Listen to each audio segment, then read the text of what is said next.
Oke, baik. Perkenalkan, nama saya Mariana Antonini Minggajuluk dengan NIM 415-2201-0104. Jadi di sini saya akan menjelaskan, saya akan mempresentasikan tentang mata kuliah Kewirausahaan 2. Jadi yang pertama, di sini ada topik pembahasan. Pertama ada rencana perusahaan atau rencana usaha, terus ada konsep bisnis, lalu ada masalah, ada solusi, lalu ada ukuran pasar, ada persaingan, terus ada keunggulan pesaing, ada produk, ada daya tarik, model bisnis, prediksi keuangan, investor lainnya, penggunaan dana, terus siapa yang terlibat, lalu ada kontak. Nah, jadi sebelumnya saya di sini akan menjelaskan, saya di sini membuka usaha perusahaan jasa desain logo. Di sini terdapat logo perusahaan, terus nama perusahaannya adalah Mamo Logo, yang dimana Mamo Logo ini diambil dari nama pendiri.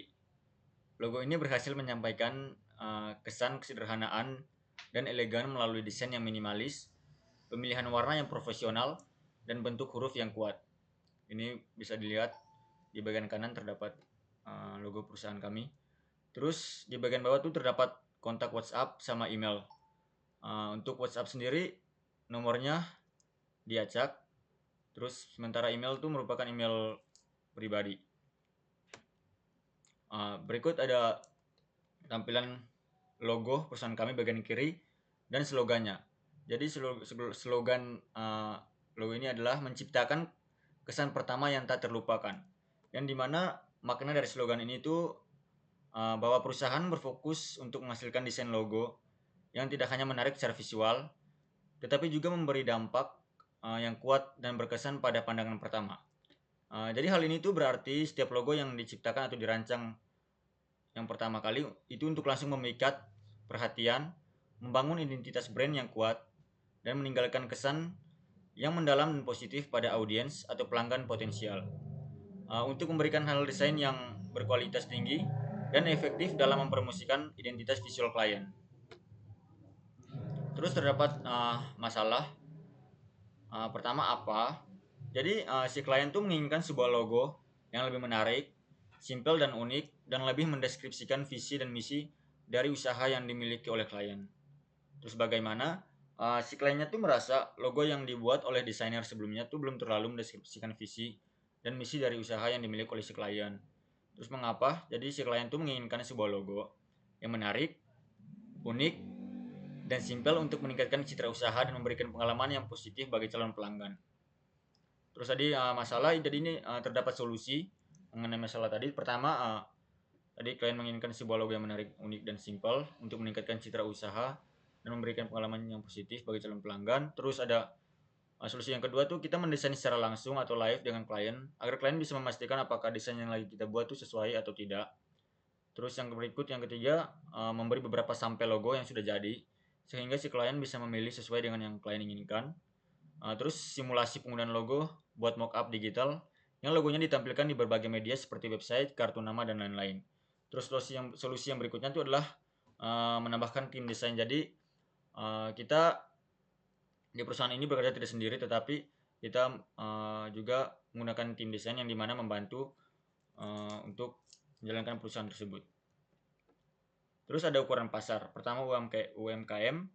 Jadi peran logo dalam UMKM ini sebagai identitas visual yang penting, terus membantu membedakan bisnis, membangun citra profesional, dan meningkatkan kepercayaan pelanggan. Terus di startup, logo itu sangat penting karena membantu membangun identitas yang unik, menarik investor, dan menciptakan pengenalan merek yang kuat. Sementara ukuran pasar di perusahaan menengah, peran logo dalam perusahaan menengah itu karena dia tuh mendukung proses branding, membangun identitas yang kuat, dan meningkatkan daya saing di pasar. Sementara di profesional individual, logo itu penting karena dia tuh mendukung personal branding juga dan menciptakan kesan profesional dan membantu dalam pengenalan diri di pasar. Terus berikut ada persaingan. Jadi untuk sekarang persaingan kami itu cuman di freelance dan perusahaan desain logo lainnya. Terus Berikut ada keunggulan. Jadi di sini merupakan keunggulan dari perusahaan kami yang dimana yang membuat perusahaan kami itu berbeda dengan perusahaan lainnya, perusahaan desain logo lainnya. Pertama ada kualitas desain. Jadi di perusahaan kami itu kami menawarkan desain yang kreatif dan profesional untuk menarik perhatian klien. Terus yang berikut di layanan pelanggannya. Di layanan pelanggan itu kami memberikan layanan pelanggan yang responsif dan ramah, menjalin hubungan baik dengan klien. Terus untuk waktu pengerjaan sendiri, kami bekerja karena menggunakan tim jadi lebih cepat. Jadi untuk sebuah proyek tuh bisa selesainya lebih cepat dari perusahaan lainnya karena untuk beberapa pesaing yang saya ambil sampel tuh dia bekerjanya tidak menggunakan tim desain, terus cuman bekerjanya secara sendiri. Di sini terdapat beberapa proyek logo yang telah dibuat oleh perusahaan kami. Ada logo perusahaan, terus logo apa sebuah minuman dari daerah. Di sini ada dua logo yang dimana logo ini yang kami buat yang mendesain ulang dari si klien yang sesuai dengan maunya klien, yang pisang coklat ini. Yang di tengah ini logo sebelumnya, terus kami mendesain ulang jadi si klien maunya seperti yang pisang coklat yang seperti bagian kanan ini dari logo di tengah. Yang ini. Jadi si klien maunya yang ini logo usaha klien sebelumnya, terus kami mendesain ulang jadi klien mau yang seperti ini. Terus ada daya tarik dari perusahaan kami. Perusahaan desain logo kami itu memiliki daya tarik yang kuat berkat kreativitas tinggi dalam menciptakan desain yang unik dan inovatif. Terus reputasi yang baik, didukung oleh testimoni positif dan portofolio menarik. Terus menunjukkan kualitas karya yang dihasilkan. Selain itu, kami juga memiliki tim yang berpengalaman dan ahli dalam berbagai jenis desain, mampu memberikan layanan yang disesuaikan dengan kebutuhan klien. Dukungan pelanggan yang responsif juga menjadi nilai tambah, memastikan klien merasa didengarkan dan diperhatikan selama proses desain. Terus terdapat model bisnis. Pertama ada mitra. Untuk mitra kami sendiri itu kami terdapat tim desain, freelance, desainer grafis, platform freelance, agen pemasaran, perusahaan percetakan. Terus aktivitas apa yang kami lakukan? Kami mendesain logo, terus kami mengkonsultasi branding, revisian, dan pemasaran. Untuk sumber daya sendiri ada perangkat lunak desain, terus ada komputer, laptop, lalu ada portfolio, website, font dan warna, lalu ada mockup. Untuk nilai yang ditawarkan sendiri, dari perusahaan kami itu menawarkan nilai yang desain yang menarik, unik dan simple. Terus ada kreativitas desain, waktu pengerjaan yang cepat, dan pengalaman yang menyenangkan. Untuk hubungan pelanggan, harga jasa desain yang murah, konsultasi pribadi, update informasi, mendesain secara live. Terus ada untuk saluran distribusi sendiri tuh kami salurannya distribusi melalui online, yaitu berupa website, media sosial, platform freelance, dan email marketing. Terus ada segmentasi pelanggan. Untuk segmentasi pelanggan tuh kita di startup dan usaha kecil. Terus ada perusahaan menengah dan profesional individual. Untuk struktur biayanya kami itu ada laptop atau PC, terus ada software desain, ada hosting dan domain website, terus ada gaji tim desain. Untuk hasil ada project desain, penjualan template, lalu ada layanan konsultasi desain. Nah ini ada kami membuat prediksi keuangan per tahun. Di ada pendapatan, ada biaya, ada laba. Jadi kami buat prediksi itu untuk desain logo sendiri dalam setahun kami bisa mendesain 20 project. Jadi satu logonya tuh 5 juta. Jadi 20 kali 5 dari total 100 juta per tahun. Terus ada biaya pendapatan tutorial desain. Jadi kami membuat tutorial 10 sesi yang dimana satu sesi itu harganya 2 juta. Jadi 10 dikali 2 dapatnya 20 juta. Terus ada pendapatan dari konsultasi desain. Sekali konsultasi itu jadi kami membuat 15 konsultasi, jadi satu kali konsultasi 1 juta. Jadi 15 konsultasi desain sama dengan 15 juta. Dari total pendapatan kami itu selama setahun adalah 135 juta. Untuk biaya sendiri ada biaya perangkat lunak. Biaya perangkat lunak itu sebesar 7 juta.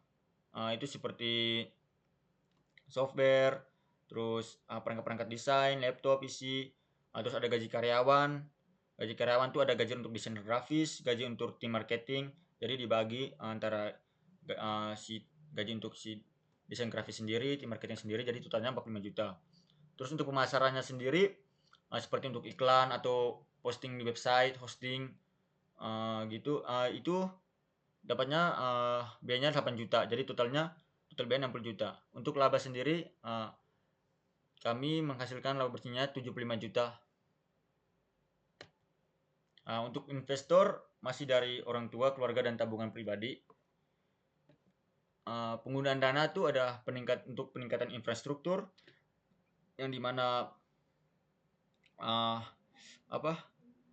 seperti kami meningkatkan peralatan perangkat keras yang diperlukan untuk mendukung presentasi desain, peningkatan perangkat lunak seperti upgrade kualitas dan efisiensi pekerjaan, terus ada pelatihan dan pengembangan, terus ada rekrutmen karyawan atau desainer yang baru yang lebih baik. Terus siapa yang terlibat? Di sini yang terlibat tuh ada desainer kami sendiri dan tim desain kami. Terus skill yang kami dipelajari ada beberapa software aplikasi yang kami kuasai untuk membuat logo yang diperlukan oleh klien. Mungkin itu saja presentasi dari saya. Atas kurang lebihnya saya ucapkan terima kasih.